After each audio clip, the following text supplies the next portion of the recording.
Wahai Rabbi, aku gunakan kelebihan-kelebihan tadi untuk berperang di jalanmu, wahai Rabbi. Berarti dia mengatakan apa? Aku berperang lillah. Hatta stushhidtu, sampai aku mati syahid. Kata siapa? Kata orang tadi. Qala, maka Allah Azza wa Jalla berfirman, kadzabta, kamu bohong.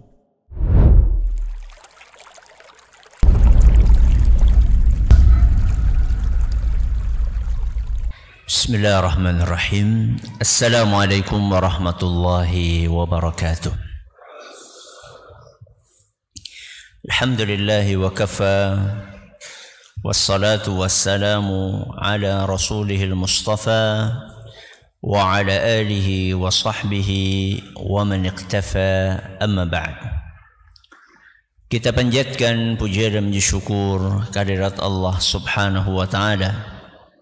Pada kesempatan malam yang berbahagia kali ini, tanggal 15 Jumadal Ula 1445 Hijriah, atau yang bertepatan dengan tanggal 28 November 2023, kita kembali diberi kekuatan, kesehatan, hidayah serta taufik dari Allah Jalla wa'ala, sehingga kita bisa kembali menghadiri pengajian rutin adab dan akhlak di Masjid Jenderal Besar Sudirman di kota Purwokerto ini. Kita berharap semoga Allah subhanahu wa ta'ala berkenan untuk melimpahkan kepada kita semuanya ilmu yang bermanfaat, sehingga bisa kita amalkan sebagai bekal untuk menghadap kepada Allah Jalla wa'ala. Allahumma amin. Salawat dan salam semoga senantiasa tercurahkan kepada junjungan kita Nabi Agung Muhammad sallallahu alaihi wasallam, kepada keluarganya, sahabatnya, dan umatnya yang setia mengikuti tuntunannya hingga di akhir nanti. Para hadirin dan hadirat sekalian yang kami hormati, dan juga segenap pendengar serta pemirsa rahimani wa rahimakumullah. Kita masih bersama hadis nomor 46 yang dibawakan oleh Imam Ibnu Hajar Al-Asqalani rahimahullah dalam kitab beliau Bulughul Maram, Kitabul Jami', yaitu hadis yang berbunyi an Mahmud bin Labid radhiyallahu anhu qala qala Rasulullah sallallahu alaihi wasallam, dari Mahmud ibnu Labid, semoga Allah meridhai beliau berkata, Rasulullah sallallahu alaihi wasallam bersabda, inna akhwafa ma akhafu alaikum asyirkul asghar ar-riya. Hal yang paling aku khawatirkan akan menjangkiti kalian adalah syirik kecil, dan itu adalah riya. Akhrajahu Ahmad bisanadin hasan. Hadis ini diriwayatkan oleh Imam Ahmad dan sanadnya dinyatakan hasan oleh Al-Hafidh Ibnu Hajar Al-Asqalani rahimahullah. Pada pertemuan yang lalu kita telah mengkaji tentang dampak buruk riya di mana? Di dunia.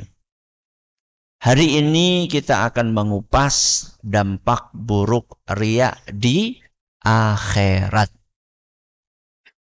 Dan tentunya dampak buruk di akhirat itu biasanya lebih mengerikan daripada dampak buruk di dunia.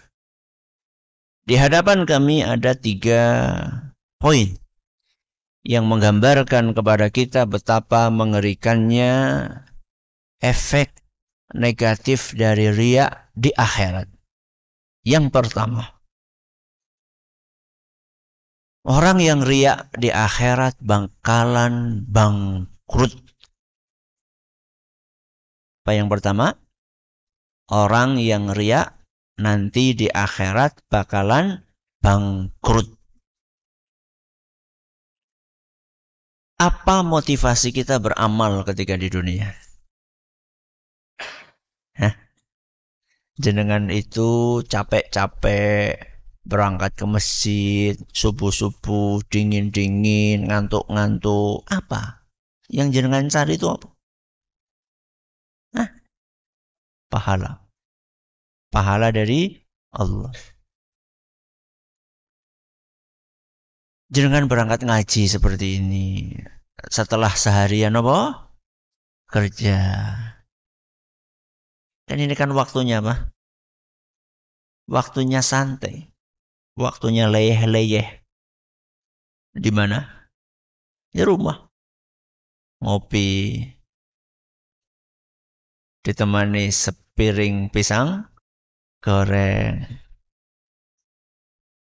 Apa yang jenengan cari datang ke sini? Pahala. Apa yang jenengan harapkan siang-siang di saat orang lain bebas makan minum? Kita memilih untuk berpuasa, menahan lapar, menahan haus. Apa yang kita cari? Pahala. Apa yang kita cari?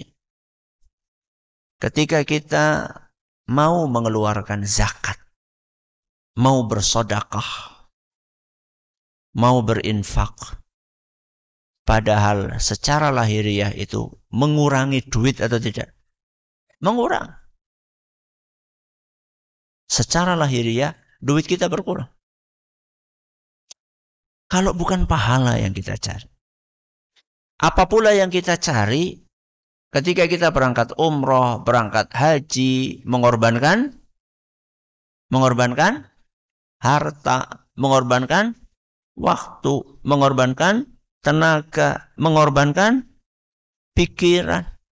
Apa yang kita cari kalau bukan pahala?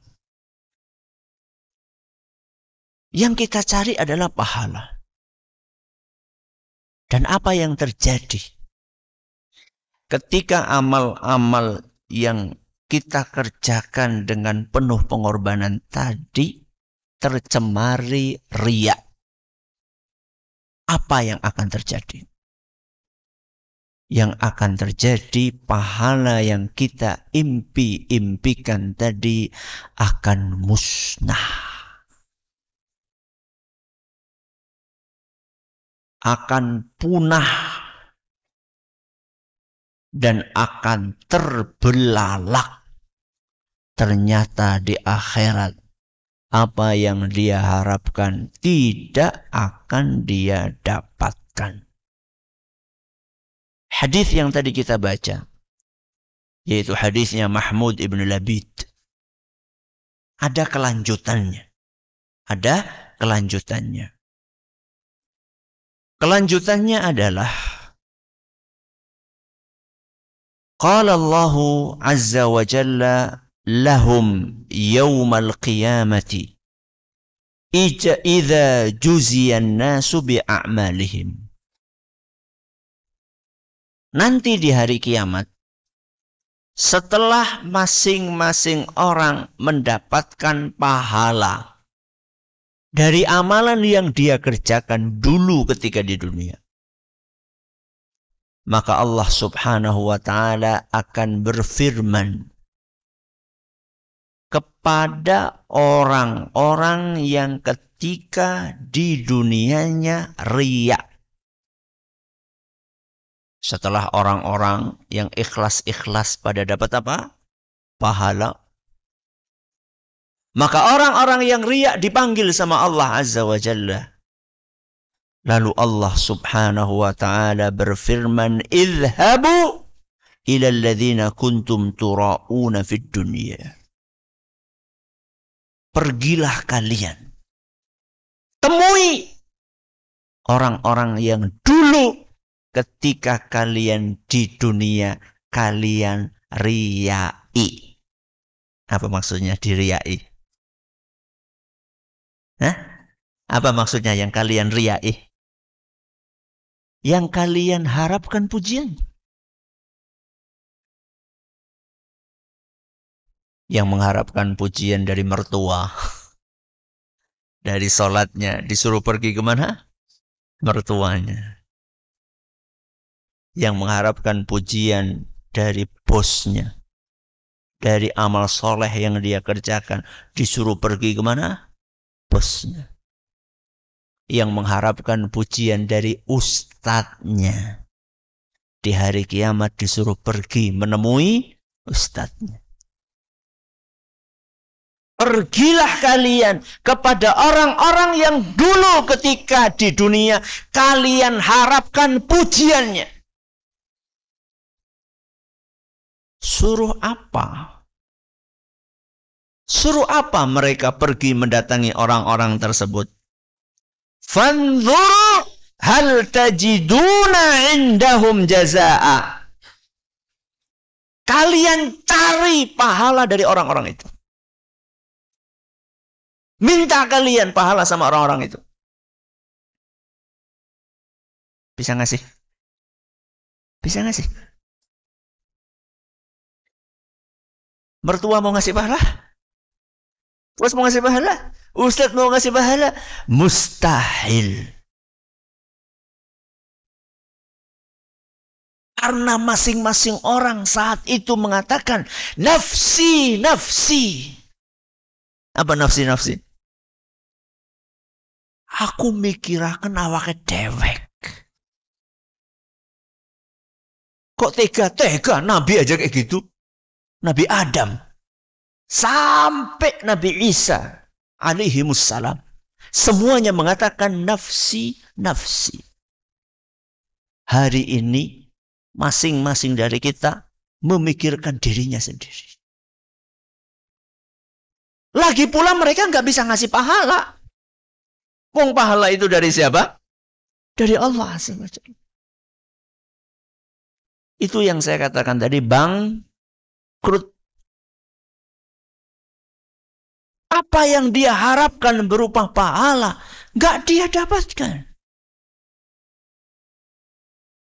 Hadis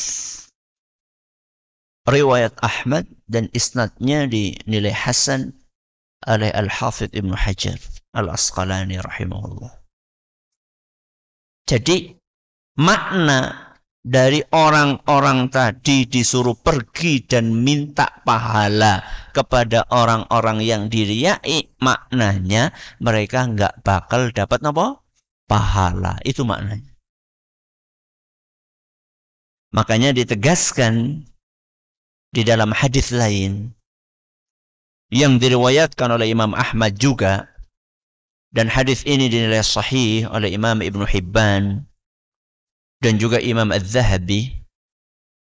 Adapun Imam Al-Hakim beliau mengatakan isnad hadis ini sahih. Kata Nabi sallallahu alaihi wasallam, "Basyir hadhil ummah bis-sana'i war-rif'ati wan-nasri wat-tamkini fil ardh." Sampaikan kabar gembira kepada umat Islam bahwa mereka akan mendapatkan kedudukan yang tinggi, mereka akan mendapatkan kejayaan, mereka akan mendapatkan kemenangan, dan mereka akan mendapatkan kekuasaan di muka bumi. Kasih kabar gembira kepada umat Islam. Ada saatnya mereka akan mendapatkan itu semuanya. Supaya kita nggak putus asa.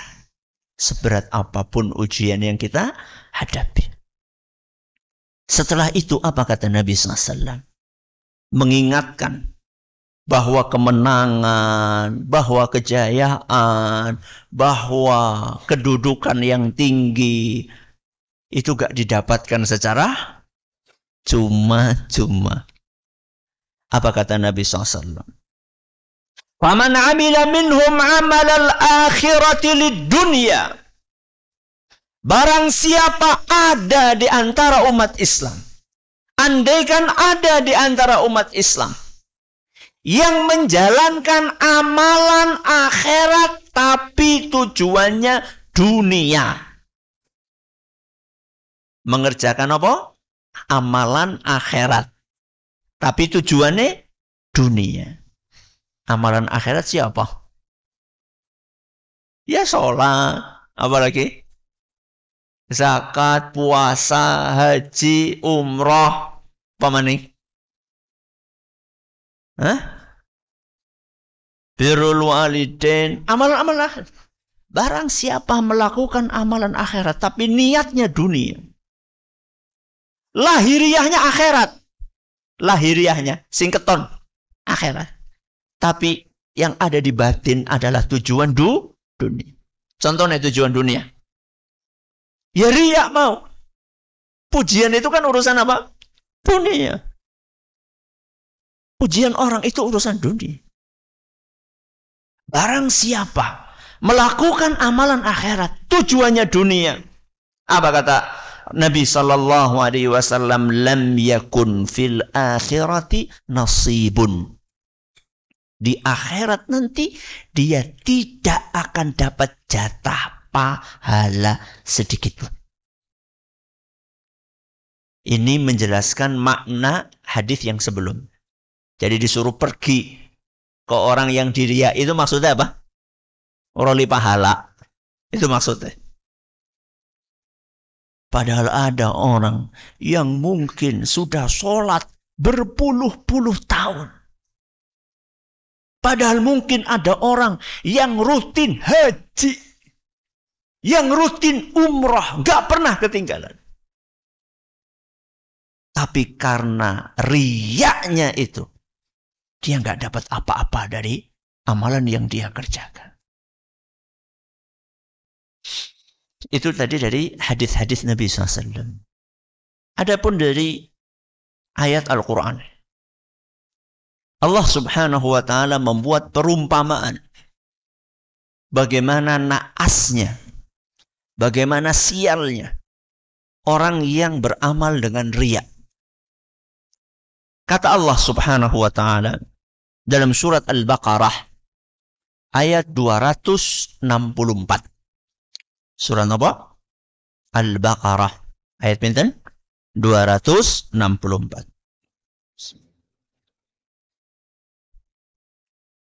Ya ayyuhalladzina amanu, wahai orang-orang yang beriman, la tubtilu shadaqatikum bil manni wal adha. Wahai orang yang beriman, jangan kalian batalkan pahala sedekah kalian dengan dua penyakit. Yang pertama adalah mengungkit-ungkit. Yang kedua adalah menyakiti orang yang disedekahi. Maksudnya jangan batalkan itu apa? Jangan batalkan pahala sedekah kalian dengan dua penyakit tadi. Apa maksudnya jangan kalian batalkan? Jangan kalian hancurkan pahala kalian. Alias kalau ada orang sedekah, terus habis itu mengungkit-ungkit. Atau apa? Menyakiti orang yang disedekahi, maka pahala sedekahnya batal. Apa batal? Hilang. Sudah membantu orang supaya bisa masuk ke pekerjaan. Dia yang bantu, dia yang lobby. Bolak balik ngomong, loh, kombok nyong sing bantu. Bolak balik.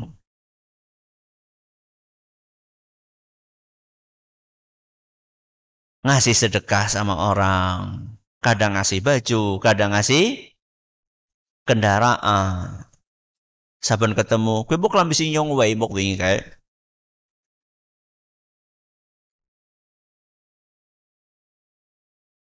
Pahala sedekahnya apa? Batal. Oke, dua penyakit. Apa tadi? Mengungkit-ungkit sama menyakiti. Allah menyebutkan penyakit yang ketiga. Apa kata Allah? Kalladzi yunfiqu malahu ria'an nas wa la yu'minu billahi wal yawmil akhir. Orang-orang yang seperti ini Itu mirip kayak orang yang menginfakkan hartanya riya. Napa? Riya. Berarti penyakit ketiga napa? Riya. Jadi penyakit-penyakit yang akan menggagalkan pahala, amal soleh. Satu napa wau? Mengungkit-ungkit, menyakiti, terus riya. Jangan kalian seperti orang yang berinfak, tapi dia riya dan tidak beriman kepada Allah dan hari akhir. Famathaluhu kamathali safwanin alaihi turabun fa'asabahu wabilun fatarakahu salda. Perumpamaan orang yang infak dan riya itu seperti sebuah batu. Sebuah apa? Batu. Batu yang licin, batu yang mulus.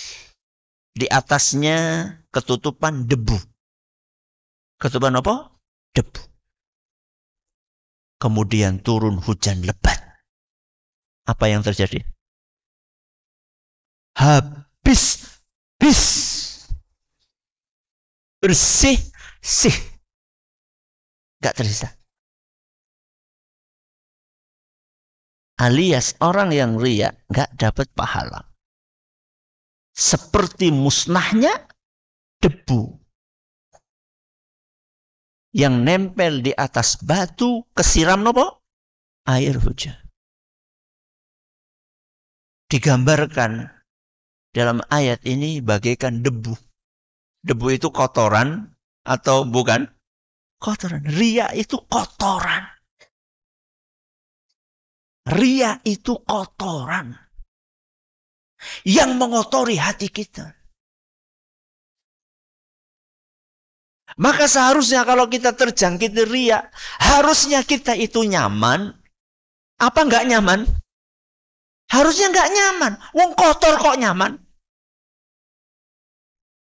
Yang nyaman itu bau sampah apa bau minyak wangi? Hah?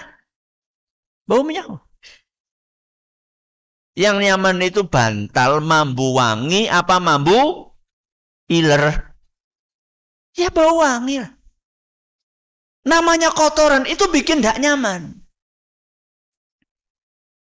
Maka bersyukurlah kepada Allah subhanahu wa ta'ala.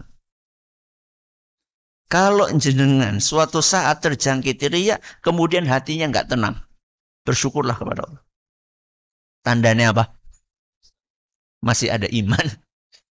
Masih ada apa? Iman. Kalau kita nggak merasa nyaman, merasa gelisah dengan maksiat yang kita kerjakan, itu tandanya kita masih punya iman. Tapi yang ngeri adalah apa? Kalau nggak merasa apa-apa, itu serem. Berbuat maksiat, enjoy aja. Nggak ada perasaan gelisah, nggak ada perasaan sedih. Itu warning itu. Itu lampu apa? Merah, bukan lampu kuning itu. Ngeri itu. Masih bisa diperbaiki? Masih. Kalau tobat. Dan tobatnya sebelum sakaratul maut. Kapan? Kapan? Siki. Apa ngerti kok? Sekarang tobat. Mumpung masih hidup. Oke, ini yang pertama ya. Apa dampak buruknya? Bakalan bangkrut. Kita pindah yang kedua. Apa dampak buruk riya di akhirat? Terancam siksa neraka pertama kali. Kenapa? Terancam siksa neraka pertama kali. Nomor 1. Apa dalilnya? Sabda Nabi SAW yang diriwayatkan oleh Imam Muslim. Kata Rasul SAW, Inna awalan nasi yuqda yawmal qiyamati alaih. Sesungguhnya manusia yang akan pertama kali diadili di hari kiamat adalah satu, rojulun ustushid. Nomor satu adalah orang yang tewas di medan pertempuran. Orang yang meninggal di medan pertempuran.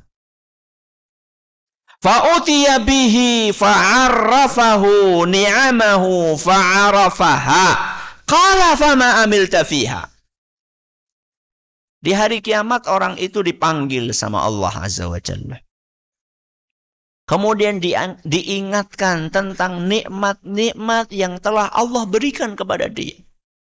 Apa nikmat yang Allah berikan kepada dia? Ikut perang. Berarti apa? Tubuh yang sehat. Fisik yang kuat. Ahli pedang. Ahli senjata. Punya keberanian.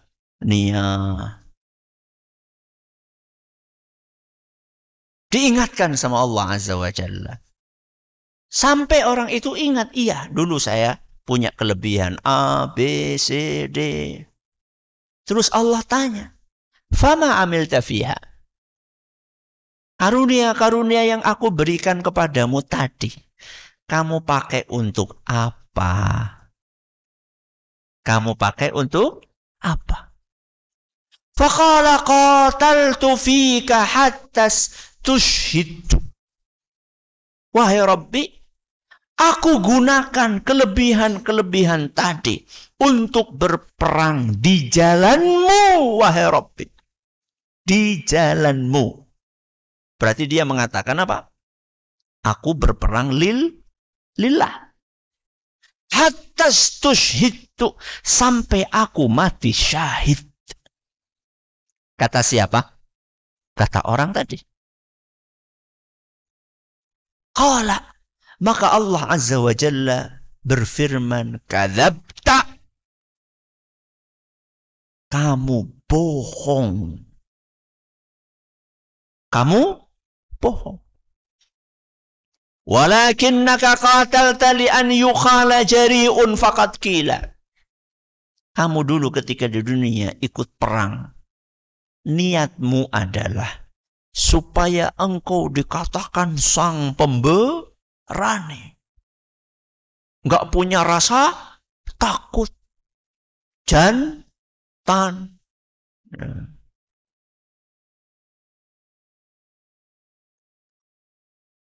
Waqad qila. Dan gelar-gelar tadi sudah kamu dapatkan. Itu kan yang kamu cari. Terus apa akibatnya? Thumma umira bihi fasuhiba ala wajhihi hatta ulqiya finnar. Kemudian orang itu oleh Allah diseret. Tertelungkup mukanya di bawah. Itu paling berat. Kalau diseret mukanya di atas masih lebih apa? Ringan walaupun sakit juga. Tapi mukanya di bawah. Berarti ada batu-batu tajam. Ada kerikil-kerikil yang menyakitkan. Semuanya baret di muka orang itu, di tubuhnya. Kemudian dilemparkan ke neraka jahanam. Ini orang pertama. Dipanggil orang yang kedua. Warajulun ta'allama al-ilma wa'allamahu wa qara'al Qur'an. Orang yang kedua adalah orang yang rajin belajar ilmu agama. Pengajian nengendi baik ditekan. Gak cukup, bahkan mondok. Bahkan mondok. Setelah ngaji, setelah mondok, dia ajarkan ilmu itu kepada orang lain. Gak sekedar apa? Belajar. Ngisi pengajian, ngisi khutbah, ngisi tabligh akbar. ngajar di pondok, ngajar dari masjid ke masjid. Wa qara al-Qur'an. Dan orang ini rajin baca Quran. Dan bacaannya bagus. Dipanggil sama Allah Azza wa Jalla. Fa'utiya bihi. Fa'arrafahu ni'amahu fa'arafaha qala fama amilta fiha. Diingatkan orang itu sama Allah tentang nikmat-nikmat yang pernah Allah berikan kepada dia. Apa nikmat itu? Bisa hadir pengajian, bisa mondok, bisa ngisi pengajian, bisa baca Quran. Diingatkan sama Allah. Sampai dia ingat, iya wahai Rabbi, dulu ketika di dunia saya punya kelebihan-kelebihan tadi. Ditanya sama Allah, kamu kerjakan, kamu gunakan kelebihan itu untuk apa? Ilmu yang kamu miliki buat apa?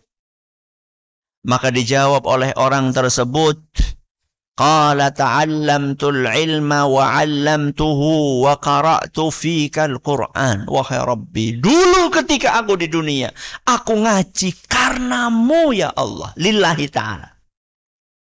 Aku ngajar ngaji lillahi ta'ala. Aku baca Quran lillahi ta'ala. Kata siapa? Kata orang tadi. Qala, maka Allah subhanahu wa ta'ala berfirman, kadzabta walakinnaka ta'allamtal ilma liyuqala alim wa qara'tal qur'ana liyuqala huwa qari' faqad qila. Kamu bohong. Ngaku kok di hadapan siapa?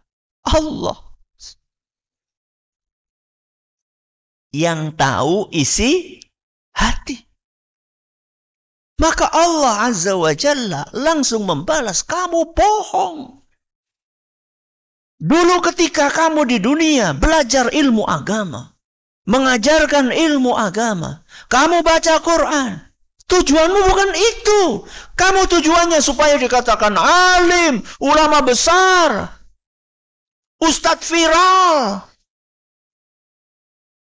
qari Quran. Itu yang kamu inginkan. Waqad qila. Dan apa yang kamu impikan itu sudah kamu dapatkan. Orang sudah menghargai kamu, menghormati kamu, memuliakan kamu, memuji-muji kamu. Semua yang kamu cari sudah kamu dapatkan. Kemudian diseret di atas mukanya, tertelungkup, dilemparkan ke neraka jahanam. Berapa ini? 2. Terakhir, yang ketiga. Warajulun wassa'allahu alaihi wa a'tahu min asnafil mali kullih. Orang yang ketiga adalah orang yang dikaruniai oleh Allah subhanahu wa ta'ala ketika di dunianya harta yang begitu banyak. Semua jenis harta dia punya. Semua jenis harta. Apa berarti? Duit, ternak, sawah, emas, perak, kendaraan, rumah, perusahaan, pemaning, kos-kosan. Semua jenis harta dia punya. Fa'utiya bihi. Dipanggil sama Allah. Diingatkan sama Allah Azza wa Jalla. Tentang karunia yang Allah berikan kepada dia. Sampai dia ingat, semuanya dia ingat. Maka Allah pun bertanya, fama amilta fiha. Kamu gunakan untuk apa harta yang banyak dan beragam itu? Qala, maka dia menjawab, ma taraktu min sabilin tuhibbu an yunfaqa fiha illa anfaqtu fiha laka. Wahai Rabbi, harta-harta yang kau berikan kepadaku, aku gunakan untuk aku dermakan di setiap jalan yang engkau perintahkan untuk infak di situ. Semua celah untuk infak saya masuk di situ. Zakat saya keluarkan, bangun masjid saya ikut bangun, Anak yatim saya bantu. Apalagi? Orang miskin saya kasih. Janda saya kasih. Sedekah, kasih makan, saya kasih. Apalagi infak-infak semuanya itu. Ngumrohin orang saya umrohkan. Ngajikan orang saya hajikan. Semua kurban saya kurban. Semua peluang untuk beramal saya gunakan semuanya. Untuk berinfak lillahi ta'ala. Kata dia. Apa kata Allah? Kamu bohong. Walakinnaka fa'alta liyuqala huwa jawad. Faqad kila. Tapi kamu berinfak supaya engkau mendapatkan gelar si dermawan. Dan gelar itu sudah kamu dapatkan. Kemudian diseret, dilemparkan ke neraka jahanam. Hadis ini di dalam riwayat lain, yaitu riwayat Imam At-Tirmidzi, dan riwayat itu dinilai sahih oleh Imam Ibnu Khuzaimah dan Ibnu Hibban. Nabi SAW berkata, Ya Aba Hurairah, wahai Abu Hurairah, ulaika thalatha, 3 orang tadi, awwalu khalqillahi tusa'aru bihimun naru yawmal qiyamah. 3 orang tadi itu adalah orang-orang yang pertama kali dibakar di neraka. Coba jenengan perhatikan. 1, apa tadi? Perang. 2, ngaji. 3, infak. Priwe, esi tetap ngaji apa ora? Ngesuk arep pada ngaji apa ora? Hah? Esi pada arep infak apa ora? Hah? Masih? Nggak takut? Hadis ini bikin kapok untuk infak, untuk jihad, untuk ngaji, atau gimana? Iya. Enggak. Sebenarnya yang jadi masalah apanya toh? Semua orang ini masalahnya sama. Kenapa? Niat, riya. Itu masalahnya. Jadi yang bermasalah itu bukan infaknya. Yang bermasalah bukan ngajinya. Jangan kemudian dengar hadis ini, lawis kapok nyongan ngaji. Bok melebu apa? Neraka. Yang lebih parah manding orang ngaji. Ya. Maka jamaah yang kami hormati, alhamdulillah wassalatu wassalamu ala rasulillah amma ba'd. Hadis yang tadi kita baca itu memberikan pelajaran yang sangat berharga buat kita. Jangan cuma memperhatikan amal lahiriah. Jangan cuma memperhatikan casing sebuah amalan.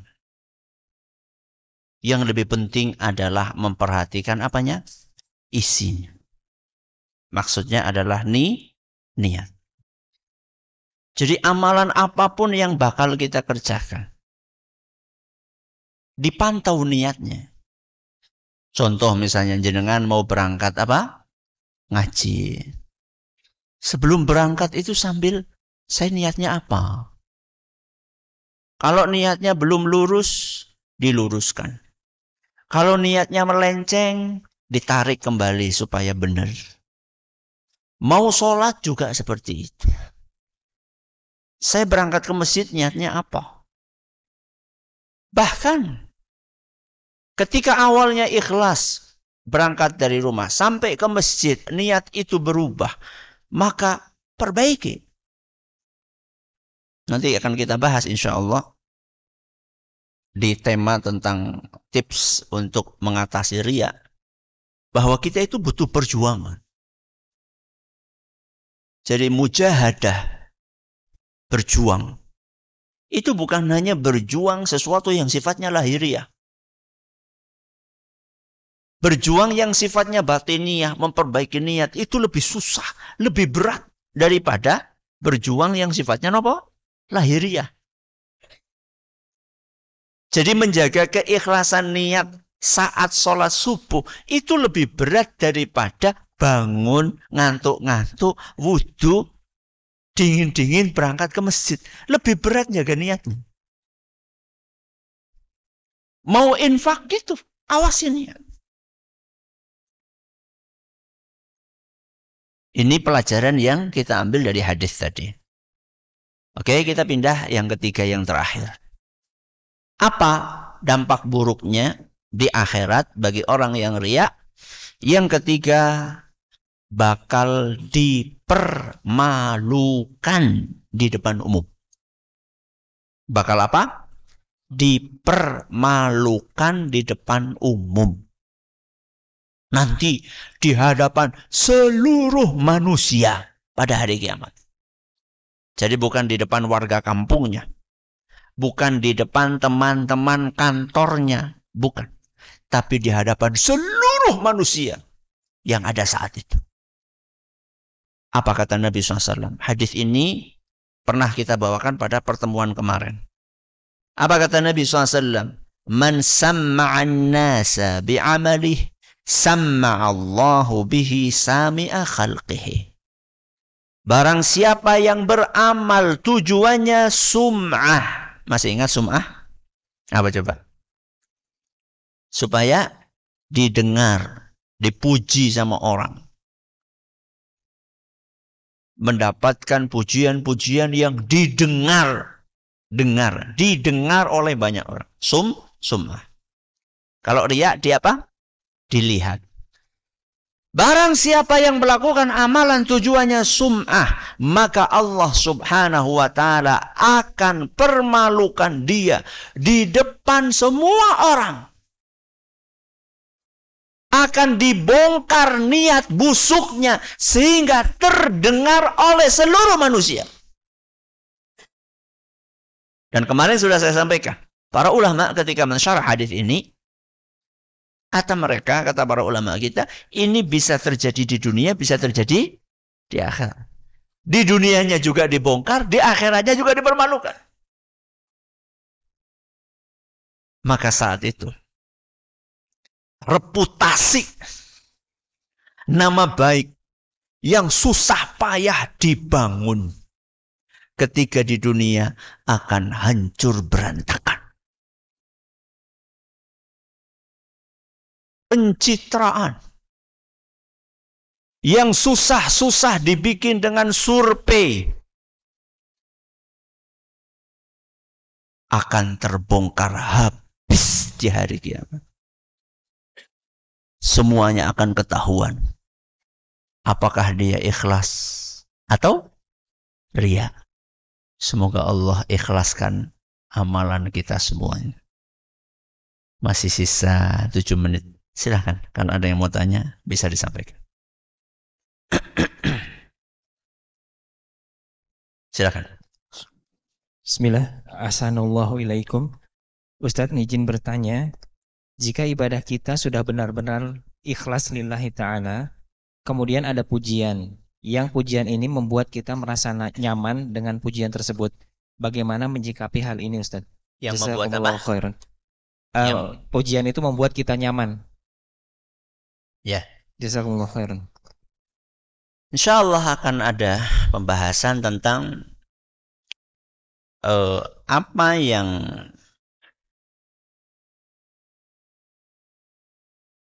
dialami oleh banyak orang ketika beramal ikhlas, tahu-tahu ada yang datang apa? Muji. Terus senang. Dipuji senang atau tidak? Senang nggak? Jangan dipuji senang nggak? Senang. Kenapa? Kodratnya manusia senang pujian. Walaupun pujian itu pujian palsu. Bahkan ada sebagian orang lebih suka mendapatkan pujian palsu daripada uang palsu. Dikasih uang palsu marah-marah, dikasih pujian palsu tersipu-sipu. Ada seorang ibu memuji nenek-nenek. Memuji apa? Nenek-nenek. Yang sudah keriput, yang sudah tua lah, udah 80 tahun.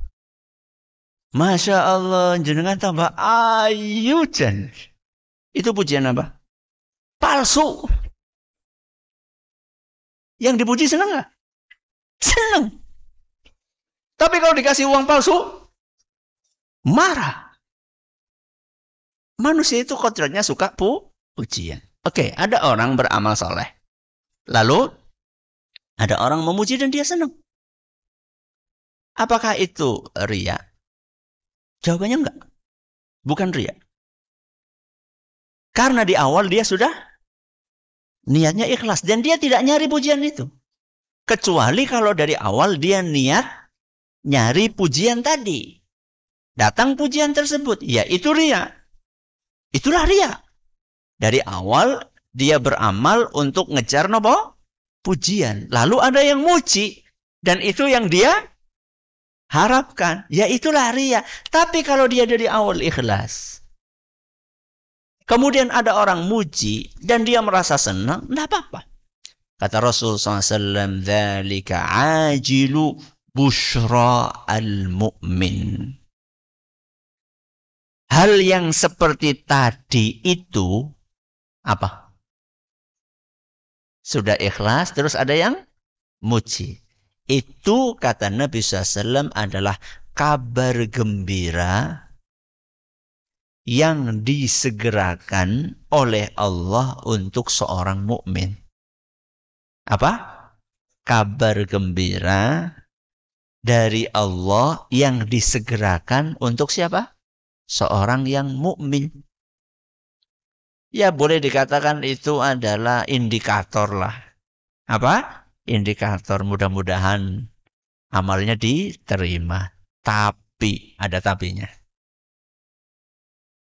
Hati-hati. Jangan keenakan. Terus jadinya nanti itu yang dicari. Hati-hati. Jadi tetap apa? Harus waspada. Baik, silakan. Assalamualaikum warahmatullahi wabarakatuh. Ini dulu, yang depan dulu. Monggo.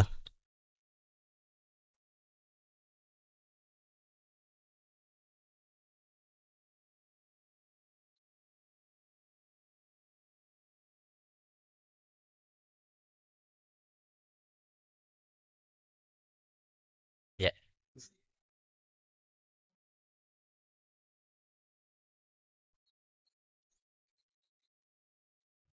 Baik. Kalau ada orang beramal dan ikhlas, kemudian dia dapat pahala. Lalu dia cerita sama orang lain tentang amalan yang dia kerjakan. Apakah pahala yang lama itu akan terhapus? Tergantung dia cerita tujuannya apa. Ketika dia menceritakan amal itu kan ada beberapa kemungkinan tujuannya. Kemungkinan pertama dia pengen pamer, yaitu bisa hilang. Kemungkinan yang kedua dia cerita untuk berbagi nikmat Allah Azza wa Jalla. Wa amma bi ni'mati rabbika fahaddits.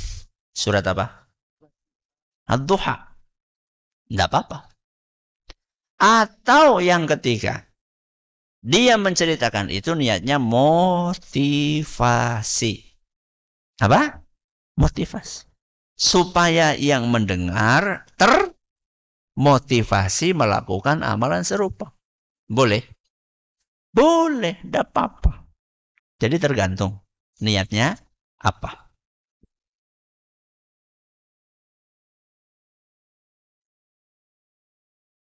Apakah amal ibadah yang kemasukan riya akan kembali utuh apabila telah bertaubat atau akan tetap terhapus? Ada khilaf di antara para ulama dalam masalah ini.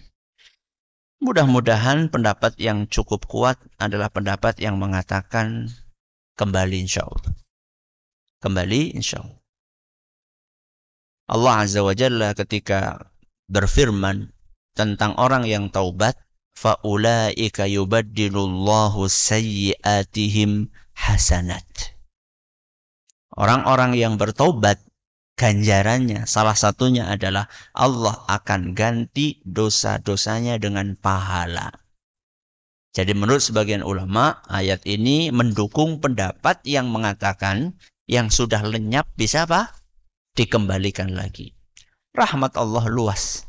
Rahmat Allah luas. Maka jangan putus asa. Tapi ini yang udah dapat pahala loh. Yang udah dapat pahala. Bukan yang dari awal ria. Yang dari awal ria, dia nggak dapat pahala. Loh, dikembalikan dari mana? Nggak ada pahalanya. Ya. Maka yang mesti dilakukan adalah memperbaiki diri.